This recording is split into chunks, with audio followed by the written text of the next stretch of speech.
Mientras Poncio Pilato buscaba la verdad, mientras que Simón de Cirene buscaba la felicidad, y mientras que el ladrón crucificado buscaba la manera de robar el cielo, ahí estaba él, suspendido entre el cielo y tierra.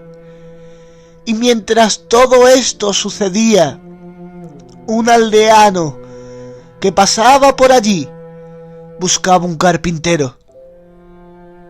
Y mientras este aldeano buscaba un carpintero y vio uno que moría en un madero, este aldeano, boquiabierto, sorprendido, llevándose las manos a la cabeza, este aldeano gritó y expiró: este carpintero es un carpintero diferente, porque todos los carpinteros dan vida a la madera.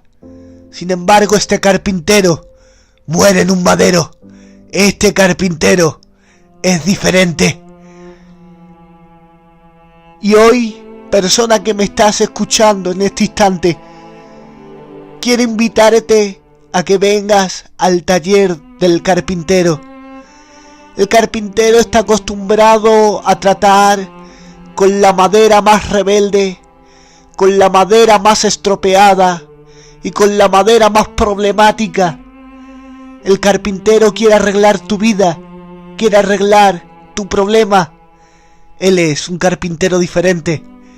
Por eso, en este instante, te invito al taller del carpintero, donde su taller se halla en el monte del Calvario, allá donde veas una cruz a lo alto.